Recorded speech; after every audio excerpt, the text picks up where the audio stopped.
ನಿನ್ನನ್ನು ಪ್ರೀತಿಸದಿರಲಾಗಲಿಲ್ಲ ನನಗೆ. ಸಂಚಿಕೆ 28. ನಿವಿಗೆ ತನ್ನ ಅಮ್ಮನ ಫೋನ್ ಬರುತ್ತದೆ. ಪುಟ್ಟ, ತಲುಪಿದ್ಯಾ ಮೈಸೂರಿಗೆ ಅಂತ ಕೇಳಿದಾಗ, ಹ್ಞೂ ಶಾಂತು ಬೇಬಿ, ಇವಾಗಷ್ಟೇ ತಲುಪಿದ್ವಿ, ನಾನು ಆಮೇಲೆ ಫೋನ್ ಮಾಡ್ತೀನಿ ಎಂದು ಕರೆ ಸ್ಥಗಿತಗೊಳಿಸಿದಳು. ಮನೆಯನ್ನು ನೋಡಿದವಳೆ ವಾವ್ ಎಂದು ಉದ್ಗರಿಸುತ್ತಾಳೆ.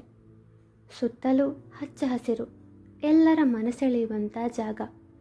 2 ಅಂತಸ್ತಿನ ಸರಳ ಮತ್ತು ಸುಂದರವಾದ ಮನೆ. ಮನೆಯೊಳಗೆ ಹೋದಾಗ ಅಲ್ಲಿ ಭಿತ್ತಿಯಲ್ಲಿ ಒಂದು ಪುಟ್ಟ ಮಗುವಿನ ಚಿತ್ರ, ಅದರಲ್ಲಿ ವೆಲ್ಕಮ್ ಎಂದು ಬರೆದಿತ್ತು. ಆ ಚಿತ್ರ ಎಂಥವರ ಮನಸ್ಸನ್ನು ಗೆಲ್ಲುವಂಥದ್ದು.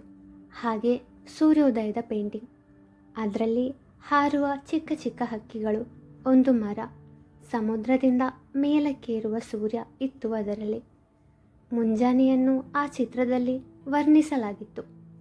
ಮಹಡಿಯ ಮೆಟ್ಟಿಲೇರುವಾಗ ಅಲ್ಲಿ ಭಿತ್ತಿಯಲ್ಲಿ ಹೀಗೆ ಬರೆದಿತ್ತು: ಕೆಲವೊಮ್ಮೆ ಸರಿಯಾದ ದಿಕ್ಕಿನಲ್ಲಿ ಇಡುವ ಚಿಕ್ಕ ಹೆಜ್ಜೆಯು ನಿಮ್ಮ ಜೀವನದ ದೊಡ್ಡ ಹೆಜ್ಜೆಯಾಗಿ ಬದಲಾಗುತ್ತದೆ.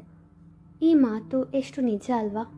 ನಮ್ಮ ಜೀವನದಲ್ಲಿ ನಾವು ಇಡುವ ಪ್ರತಿಯೊಂದು ಹೆಜ್ಜೆಯು ನಮ್ಮ ಮುಂದಿನ ದಾರಿಯನ್ನು ತಿಳಿಸುತ್ತದೆ. ಕೆಲವೊಮ್ಮೆ ನಡೆದು ಹೋಗುವ ದಾರಿಯಲ್ಲಿ 2 ತಿರುವುಗಳಿರುವಾಗ ಯಾವ ದಾರಿಯಲ್ಲಿ ಹೋದರೆ ಸರಿಯಾದ ಜಾಗಕ್ಕೆ ತಲುಪುತ್ತೇವೆ ಎಂಬ ಗೊಂದಲ ಉಂಟಾಗುತ್ತದೆ. ನಾವು ಆ ತಿರುವಿನಲ್ಲಿ ಇಡುವ ಹೆಜ್ಜೆ ಒಂದೋ ನಮ್ಮನ್ನು ಗುರಿಗೆ ತಲುಪಿಸುವುದು, ಇಲ್ಲವೇ ನಮ್ಮನ್ನು ದಟ್ಟವಾದ ಕಾಡಿಗೆ ತಲುಪಿಸುವುದು. ಜೀವನದಲ್ಲಿಯೂ ಹಾಗೆಯೇ ಸಮಸ್ಯೆಗಳು ಬಂದಾಗ ನಾವು ಇಡುವ ಸಣ್ಣ ಹೆಜ್ಜೆ ಅಥವಾ ನಮ್ಮ ನಿರ್ಧಾರದ ಮೇಲೆ ನಮ್ಮ ಮುಂದಿನ ಭವಿಷ್ಯ ನಿಂತಿರುತ್ತದೆ. ಇಡುವ ಆ ಸಣ್ಣ ಹೆಜ್ಜೆ ಸರಿಯಾದ ದಾರಿಯಲ್ಲಿ ಆದರೆ ನಮಗೆ ಜಯ ಸುನಿಶ್ಚಿತ. ಅದೇ ಆ ಹೆಜ್ಜೆ ತಪ್ಪಾದ ದಿಕ್ಕಿನಲ್ಲಿ ಆದರೆ ಸಮಸ್ಯೆಗಳಿಗೆ ಪರಿಹಾರ ಸಿಗುವ ಬದಲು ಸಮಸ್ಯೆಗಳು ಕಗ್ಗಂಟಾಗಿ ಬದಲಾಗುವ ಸಾಧ್ಯತೆ ಇದೆ. ಆದುದರಿಂದ ನಾವು ಇಡುವ ಆ ಸಣ್ಣ ಹೆಜ್ಜೆ ಯಾವ ದಿಕ್ಕಿನಲ್ಲಿ ಎಂಬುದು ಮುಖ್ಯ. ಎಷ್ಟು ಅರ್ಥಪೂರ್ಣವಾದ ಉಲ್ಲೇಖವಿದು ಎಂದು ಮನಸ್ಸಿನಲ್ಲೇ ಅಂದುಕೊಂಡು ಚೇತು ಹತ್ತಿರ ತನ್ನ ರೂಮ್ ಯಾವುದು ಎಂದು ಕೇಳಿದಾಗ ಬಲಗಡೆಯಲ್ಲಿರುವ ರೂಮ್ ತೋರಿಸ್ತಾನೆ. ರೂಮಿಗೆ ಹೋದವಳಿಗೆ ಸಂತೋಷ ಹಾಗೂ ಆಶ್ಚರ್ಯ. ಎಲ್ಲವೂ ಅವಳ ಇಷ್ಟದಂತೆ ಆ ರೂಮನ್ನು ಸಜ್ಜುಗೊಳಿಸಲಾಗಿತ್ತು. ಮಂಚದ ಎದುರು, ಅಂದರೆ ಬೆಳಗ್ಗೆ ಎದ್ದ ತಕ್ಷಣ ಎದುರು ಕಾಣುವ ಹಾಗೆ ಅವಳ ಇಷ್ಟ ದೇವ ರಾಧಾಕೃಷ್ಣರ ಪೇಂಟಿಂಗ್. ಬಲಭಾಗದಲ್ಲಿ ತುಂತುರು ಮಳೆಯನ್ನು ಆಸ್ವಾದಿಸುವ ಒಂದು ಪುಟ್ಟ ಹುಡುಗಿಯ ಚಿತ್ರ. ಅವಳ ಇಷ್ಟದ ಕೆಂಪು ಹಾಗೂ ಬಿಳಿ ಬಣ್ಣದ 2 ದೊಡ್ಡ ಟೆಡ್ಡಿ ಬೇರ್. ರೂಮಿಗೆ ತಾಗಿ ಬಾಲ್ಕನಿ, ಅಲ್ಲಿ ವಿವಿಧ ಥರದ ಹೂದಾನಿಗಳು ಹಾಗೂ ಒಂದು ತೂಗುಯ್ಯಾಲೆ ಹಾಕಲಾಗಿತ್ತು. ನಿವಿ ಖುಷಿಯಿಂದ ಮಂಚದ ಮೇಲೆ ನಿಂತು ತಲೆದಿಂಬನ್ನು ಗಿಟಾರ್ ಥರ ಹಿಡಿದು ಕುಣಿದಳು. ಅವಳ ಖುಷಿಯನ್ನು ಮರೆಯಲ್ಲಿ ನಿಂತು ನೋಡಿದವನ ತುಟಿಯಂಚಲಿ ನಗು ಮೂಡಿತು. ಪುಟ್ ಪಾಪು ಅವಳು ಅಂತ ಮನಸ್ಸಲ್ಲೇ ಹೇಳಿ ತನ್ನ ರೂಮಿಗೆ ಹೋದ. ಆ ಮನೆಯಲ್ಲಿ ಒಟ್ಟು 5 ಕೋಣೆಗಳು ಇದ್ದವು. ಮನೆಯಲ್ಲಿ ತನ್ನ ಮತ್ತು ನಿವಿ ಮಧ್ಯದಲ್ಲಿ ಏನೂ ಸರಿಯಿಲ್ಲ ಅಂತ ಮನೆಯವರಿಗೆ ತಿಳಿಯಬಾರದೆಂದು ಒಂದೇ ಕೋಣೆಯಲ್ಲಿದ್ದರು. ಆದರೆ ಇಲ್ಲಿ ಅವರಿಬ್ಬರೇ ಇದ್ದುದರಿಂದ ಅವಳು ಆರಾಮಾಗಿರಲಿ ಎಂದು ಅವಳ ಇಷ್ಟದಂತೆ ಆ ಕೋಣೆಯನ್ನು ಸಜ್ಜುಗೊಳಿಸಿ ಅವಳಿಗೆ ನೀಡಿದ್ದ.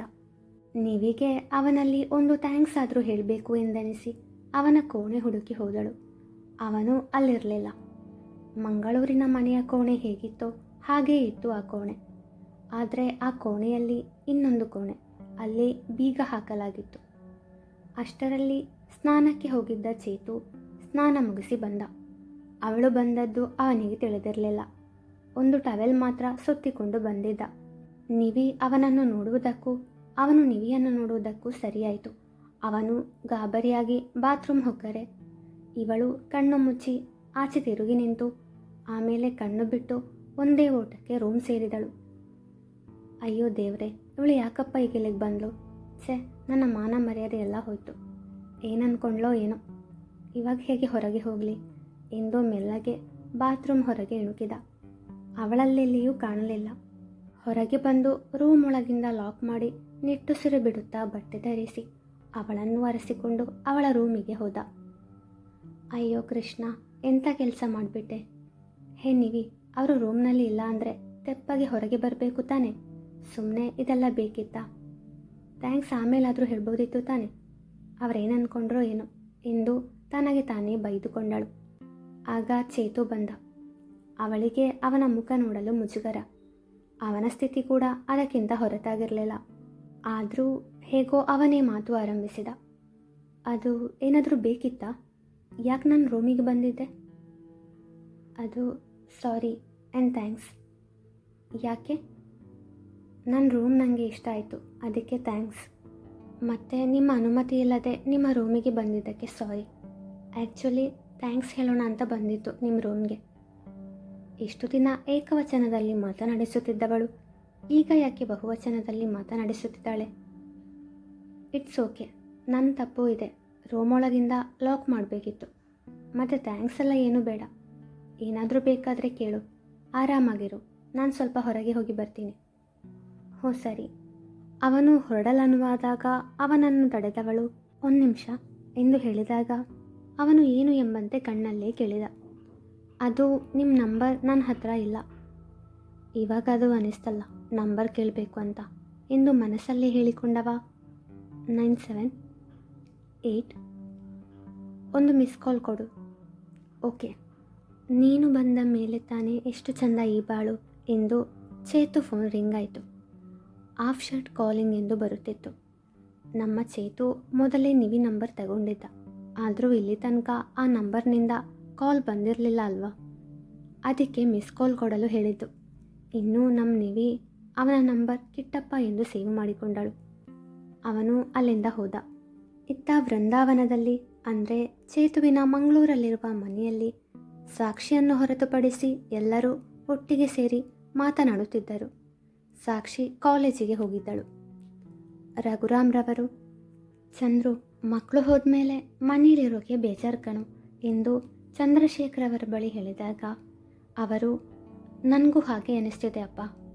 ನಿವಿ ಈ ಮನೆಗೆ ಸೊಸೆಯಾಗಿ ಬರಬೇಕು ಅಂತ ಕಾಯ್ತಾ ಇದ್ದೆ. ಅವಳು ಬಂದಮೇಲೆ ಈ ಮನೆಗೆ ಒಂದು ಕಳೆ ಬಂದಿದೆ. ಆದರೂ ಅವಳ ಆಸೆ ಕನಸುಗಳಿಗೆ ನಾವು ಅಡ್ಡಿಯಾಗಬಾರ್ದು ಅಲ್ವಾ? ನೀನು ಹೇಳೋದು ಸರಿ ಇದೆ ಕಣಪ್ಪ. ಪಾಪ ಮಗು ಏನೋ ಆ ಕೆಲಸಕ್ಕೆ ಹೋಗಬೇಕು ಅಂತ ಆಸೆ ಪಡ್ತಿದೆ. ಸ್ವಲ್ಪ ಕಾಲ ಅಲ್ಲೇ ಇರಲಿ. ಜಾನಕಿ ಅವರು ಎಂದಾಗ, ಹ್ಞೂ ಅತ್ತೆ, ಹೇಗಿದ್ದರೂ ಚೇತು ಇದ್ದಾನಲ್ವಾ ಜೊತೆಗೆ. ಅದು ಅಲ್ಲದೆ ಅವರಿಬ್ಬರು ಆದಷ್ಟು ಒಟ್ಟಿಗೆ ಇದ್ದರೆ ಒಳ್ಳೆಯದು. ಆವಾಗಾದರೂ ಸರಿ ಹೋಗ್ತಾರಾ ನೋಡೋಣ ಎಂದರು ಸರಿತಾರವರು. ಸರು, ಏನು ನಿನ್ನ ಮಾತಿನ ಅರ್ಥ? ಚಂದ್ರಶೇಖರ್ ಅವರು ಕೇಳಿದಾಗ, ಅದು ನೀವು ಒಳ್ಳೆ ಹುಡುಗಿನೇ. ನಾನು ನಮ್ಮ ಸಾಕ್ಷಿಗಿಂತ ಹೆಚ್ಚು ಅವಳನ್ನು ಇಷ್ಟಪಡ್ತಿದ್ದೀನಿ. ಅವಳು ನಮಗೆಲ್ಲ ಹೊಂದಿಕೊಂಡಿದ್ದಾಳೆ. ಆದರೆ ಚೇತು ಮತ್ತು ನಿವಿ ಮಧ್ಯ ಎಲ್ಲ ಸರಿಯಿಲ್ಲ ಅನ್ನಿಸ್ತಿದೆ. ನಮ್ಮ ಮುಂದೆ ಚೆನ್ನಾಗಿರೋ ಥರ ನಾಟಕ ಮಾಡ್ತಿದ್ದಾರೆ ಇಬ್ಬರು ಎಂದು ಉತ್ತರಿಸಿದರು ಸರಿತಾರವರು. ನಿನ್ಗ್ಯಾಕೆ ಬಂತಮ್ಮ ಈ ಅನುಮಾನ? ರಘುರಾಮ್ರವರು ಪ್ರಶ್ನಿಸಿದಾಗ, ಮಾವ, ಅದು ಮೊನ್ನೆ ಊಟಕ್ಕೆ ಕರೆಯೋಣ ಅಂತ ಅವರ ರೂಮಿಗೆ ಹೋದಾಗ ಅಪರಿಚಿತರ ಹಾಗೆ ದೂರ ಇದ್ದರು. ನಾನು ಬಂದದ್ದು ಗಮನಿಸಿ ಹತ್ತಿರ ಕೂತ್ಕೊಂಡು ನಾಟಕ ಮಾಡಿದರು. ನಾನು ಏನೂ ಗೊತ್ತಿಲ್ಲ ನೋಡಿಲ್ಲ ಅನ್ನೋ ಥರ ಊಟಕ್ಕೆ ಬನ್ನಿ ಅಂತ ಕರೆದು ಬಂದ್ಬಿಟ್ಟೆ. ತಾವು ಗಮನಿಸಿದ ವಿಷಯವನ್ನು ಹೇಳಿದರು ಸರಿತಾರವರು. ಅವರನ್ನು ಹೇಗಾದರೂ ಮಾಡಿ ಒಂದು ಮಾಡಬೇಕು. ಬರುವ ವರ್ಷ ನಾವು ಮರಿ ಮೊಮ್ಮಕ್ಕಳನ್ನು ಎತ್ತಿ ಆಡಿಸಬೇಕು ಅಲ್ವೇನ್ರಿ? ಜಾನಕಿಯವರು ತಮ್ಮ ಪತಿಯತ್ತ ನೋಡಿದಾಗ, ಹೌದು ಜಾನು, ನನ್ನ ರಾಜ್ಕುಮಾರನ ಹತ್ರ ನಾನು ಮಾತಾಡ್ತೀನಿ ಎಂದರು ರಘುರಾಮ್ರವರು.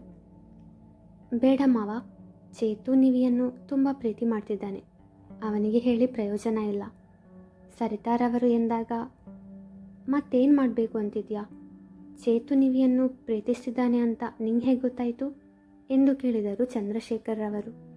ಅದು ಚೇತು ಹತ್ರ ಮದುವೆ ವಿಷಯ ಹೇಳಿದಾಗ ಅವನಿಗೆ ಅದರಲ್ಲಿ ಆಸಕ್ತಿ ಇರಲಿಲ್ಲ. ಆಮೇಲೆ ಮದುವೆ ಆದಮೇಲೆ ಅವನ ಕಣ್ಣಲ್ಲಿ ಸಂತೋಷ ಹಾಗೂ ಹೊಳಪು ಕಂಡೆ. ಮೊನ್ನೆ ನಿವಿ ನನ್ನ ಮಡಿಲಲ್ಲಿ ಮಲಗಿದ್ಲು. ಚೇತು ಬಂದಮೇಲೆ ಅವಳನ್ನು ಹಾಸಿಗೆ ಮೇಲೆ ಮಲಗಿಸಿ ನಾನು ಅಲ್ಲಿಂದ ಬಂದೆ. ಆಗ ನಮ್ಮ ಚೇತು ಅವಳನ್ನು ತನ್ನ ಮಡಿಲಲ್ಲಿ ಮಲಗಿಸಿ ತಲೆ ನೇವರಿಸುತ್ತಾ ಅವಳನ್ನೇ ನೋಡ್ತಾ ನಗ್ತಿದ್ದ. ನನಗಂತೂ ಆ ವಿಷಯದಲ್ಲಿ ಡೌಟ್ ಇಲ್ಲ. ನಮ್ಮ ಮಗನ ಪ್ರಾಣ ನಿವಿ. ಮದುವೆ ಅವಸರದಲ್ಲಿ ಆಯಿತು. ಸ್ವಲ್ಪ ಸಮಯ ಕೊಡೋಣ. ಅಲ್ಲಿ ಹೇಗಿದ್ರೂ ಈಗ ಇಬ್ಬರೇ. ಎಲ್ಲ ಆದಷ್ಟು ಬೇಗ ಸರಿ ಹೋಗುತ್ತೆ ಅನ್ನಿಸ್ತಿದೆ ಎಂದರು ಸರಿತಾರವರು. ಎಲ್ಲ ಬೇಗ ಸರಿಯಾಗಲಿ, ಬೇರೇನೂ ಬೇಡ. ಚಂದ್ರಶೇಖರ್ ಅವರ ಮಾತಿಗೆ ಹೌದು ಎಂದು ಹೇಳಿ ಎಲ್ಲರೂ ತಮ್ಮ ತಮ್ಮ ಕೋಣೆಗೆ ತೆರಳಿದರು. ಮುಂದುವರಿಯುವುದು